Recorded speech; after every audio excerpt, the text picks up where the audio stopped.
Hello, my friends. I am doing this video just to remind you guys that when it comes to astrology, look, we have difficult aspects, we have supportive aspects. There's always a mix. Life is always evolving, and we shouldn't be panicking or freaking out over any particular aspect. And there is one aspect that is peaking this weekend for all of us collectively in the sky that tends to cause a little bit more panic than some other aspects. And I wanted to do a video on this, talk to you about it, hopefully take you down from the ledge if you're on the ledge and remind you that with astrology, it's always about the math. So I'm talking about the upcoming Mars Uranus opposition. Mars is now in late degree Leo, and this early Sunday morning, it is going to make an exact square to Uranus and Taurus. I'm going to put up the chart, talk to you about the engagement of this aspect, why we're already in the vibration of it. We've been in the vibration of it actually for the last several days. And it will peak early Sunday morning, Eastern time, and then it's going to start to subside. So if that sounds like something that interests you, stick around. My name is Maria DeSimone. For those of you who are new here, I hope you decide to subscribe to the channel for more cool astrology videos. And before I go ahead and share my screen and put up the solar fire clock, I do want to remind you that the early bird registration rate for my beginner's astrology class is about to expire on June 18th. You will save $55 off of tuition if you go to insightfulastrology.com and grab your seat for that class. It's the last foundational class I will be teaching in 2025.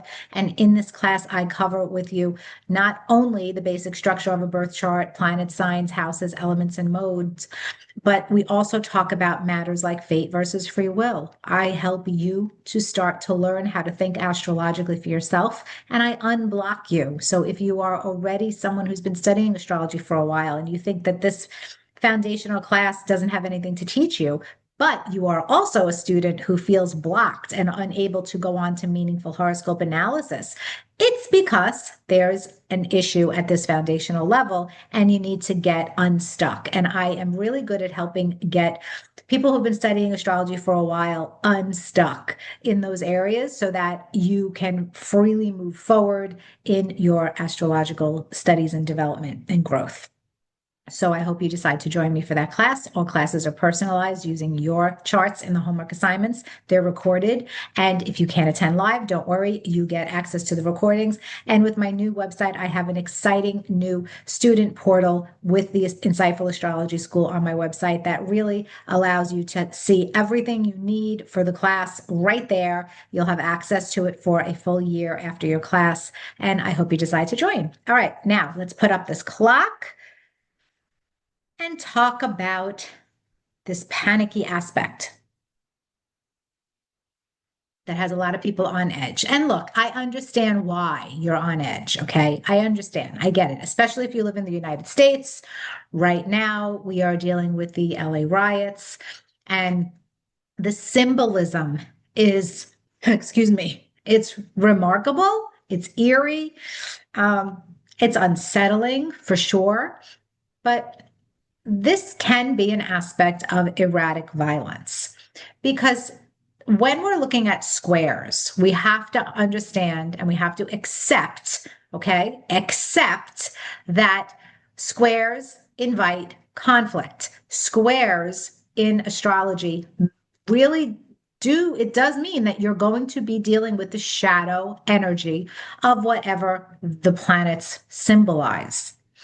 So it's not unicorns and rainbows. Okay. I am not one of those astrologers who thinks that you could wave your magic wand. Okay. Wait, I'm going to go get a magic wand for you, actually. Okay.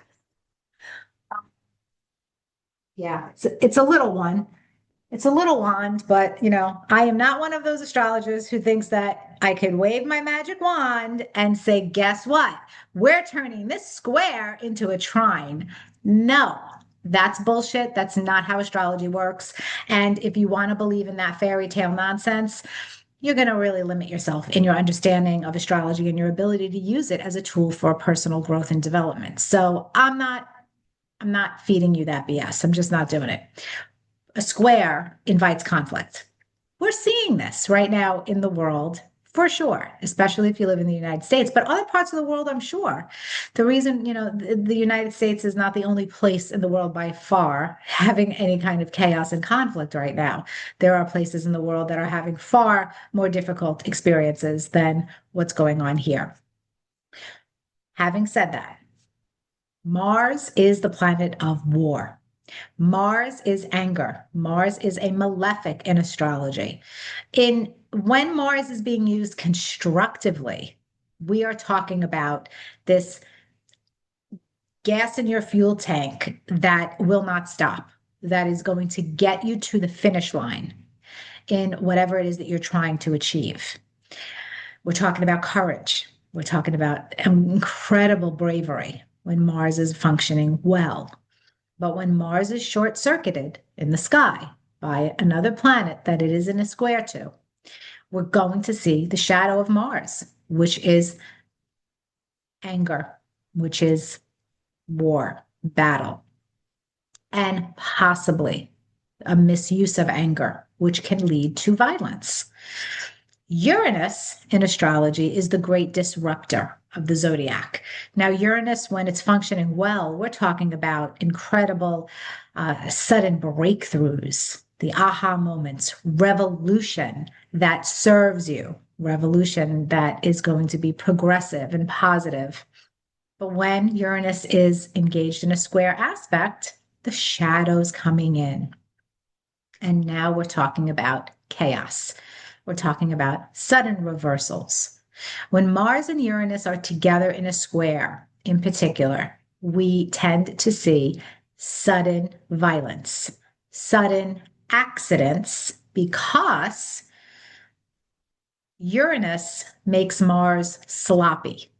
Mars goes quickly and doesn't think and is very impulsive when it is square Uranus. And because of that square, you're not paying attention. You're trying to get something done really fast. And that can lead to accident prone type of energy. So that's why Mars and Uranus in a square has that reputation for sudden accidents, sudden violence, sudden chaos. But look at this, look at this right here on the wheel, and pay attention now to the degrees. And if you're of the ability in your astrological studies to do this, I want you to do this. Okay. So today, June 11th, right now, around the time that I'm filming this video, Mars is just under 27 degrees of Leo. Uranus is 28 degrees, 42 minutes. Okay. So what we're going to do now is move this forward. Now, in astrology, when an aspect is applying, that means that the faster moving planet, which in this case is Mars, is moving towards an exact application to that slower moving planet. Once they both get to the exact degree equally, that is known as a partile aspect or an exact aspect. And that's when the energy peaks. The energy is peaking while it is applying, which is now, and then when it becomes exact. Once it becomes exact, it is going to start to separate and it loses its strength. I like to call separating aspects a baked potato. Okay? It's done. Stick a fork in it. It's done. It's moving on. Those planets are moving on to do other things once it starts to separate. There is still a little bit of an influence when planets start to separate from each other, but it's not as much as when the energy is applying or when it's exact. So we're going to track this together right now. We've been in this exact energy for a couple of days already, because if we go back in time, so I'm going to program the real-time clock and go backwards and forwards in time. And by the way, if you're an astrology student or an astrology enthusiast, I highly recommend SolarFire software. I am still fairly new to the software, believe it or not. In my over 22 years of practice as an astrologer, I've only been playing around with this astrology software for a few months. But I love using this in my videos. I love the features that it has, because there are certain features that other programs I've used do not have, just like this real-time clock, which goes back and forth. And you can get 15% off of this software by entering my unique school's coupon code Insight Astro 15 at checkout when you go to alabe.com to purchase the software. The information is in my description box in all of my videos, so you could just look in the description box. You don't have to be a student of mine to get that discount. It's open to any of my YouTube viewers. So let's program this to go back a couple of days. In particular, I'm going to go to June 5th, okay? Because I believe it was on June 5th that the LA riots officially started here in the United States.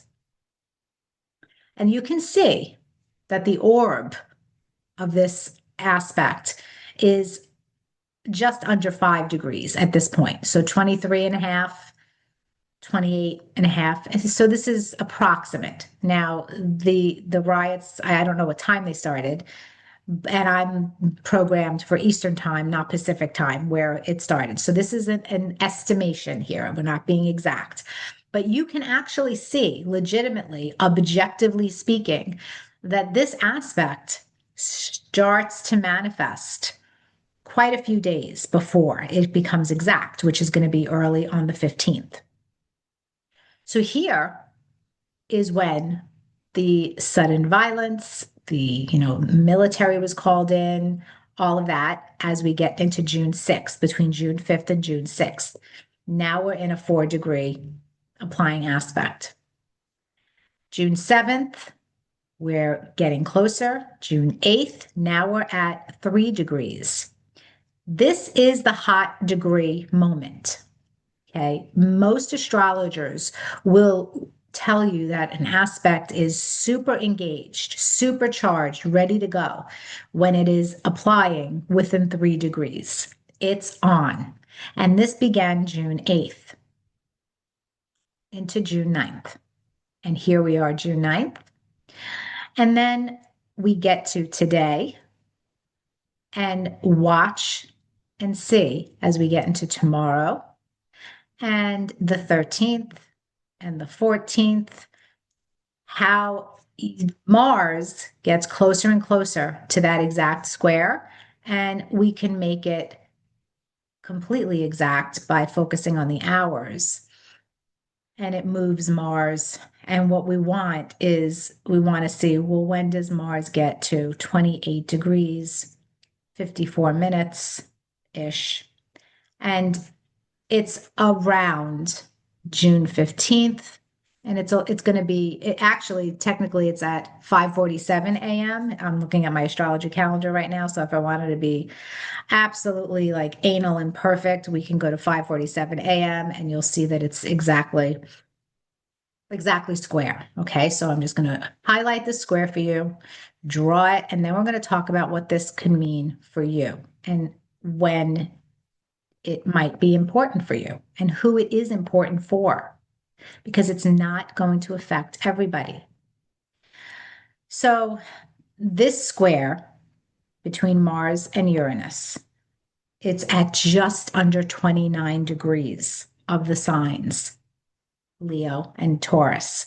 That is significant because the last degree of a sign is known as an anaretic or critical degree, and it often brings things to a crisis point, to a significant boiling point in this case. And that is happening. That will continue to happen, and it is going to peak on the 13th, on the 14th, the day of this parade that's happening here in Washington. And even on the 15th, we are going to see it energetically in effect for sure.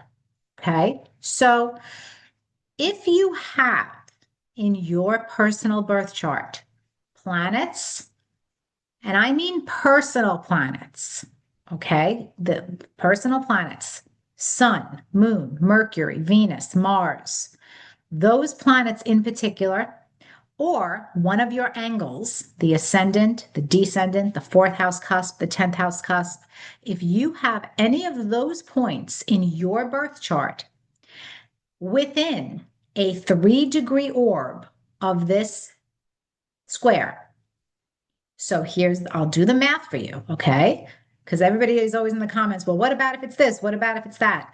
Listen, I teach in my classes when it comes to orbs, We are going to have strong guidelines and we are going to be in a significant relationship with our orbs, but we're not marrying our orbs because there has to be room for each individual nativity or birth chart to shift those orbs, and you have to make it personal, but we still need guidelines.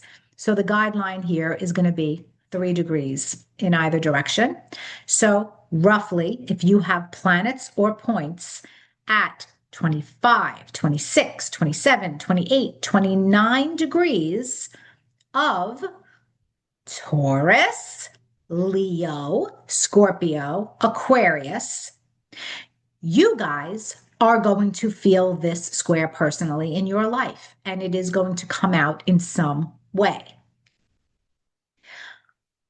Sometimes there is an extension that is called an out of sign aspect. So for some of you, you might feel this if you have planets or points at 0 degrees or 1 degree of the mutable signs. So Gemini, Virgo, Sagittarius, or Pisces.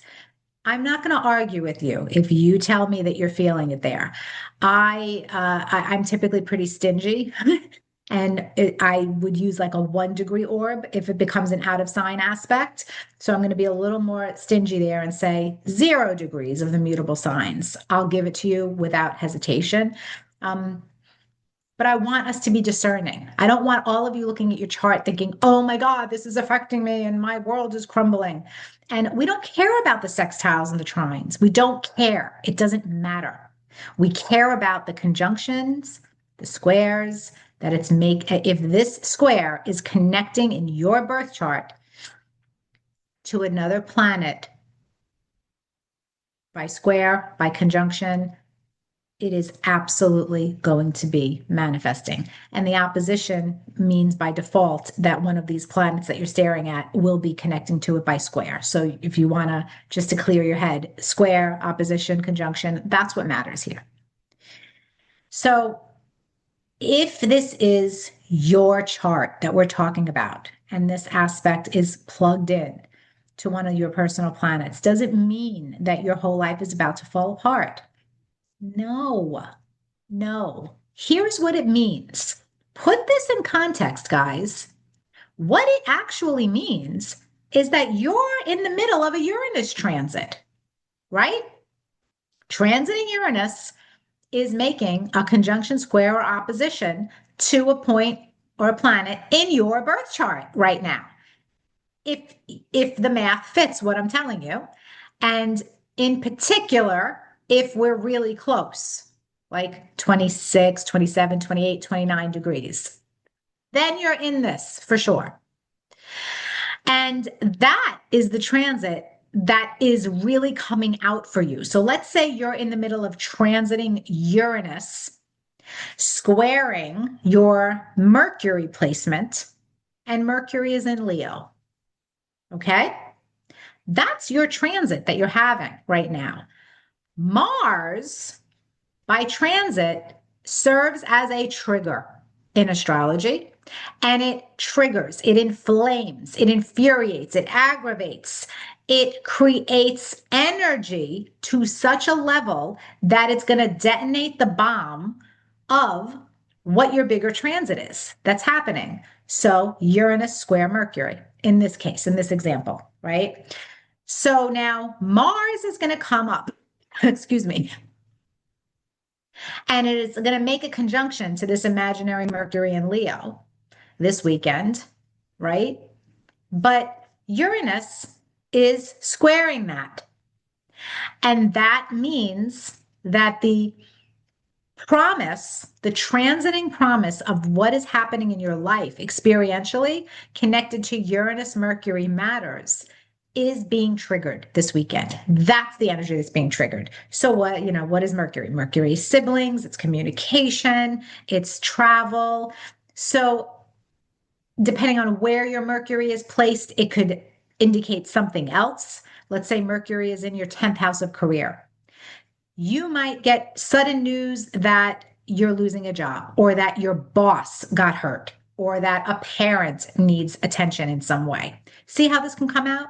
Doesn't mean that everybody's getting into a horrible accident or a car crash or your house is burning down. No, people, no, no, no.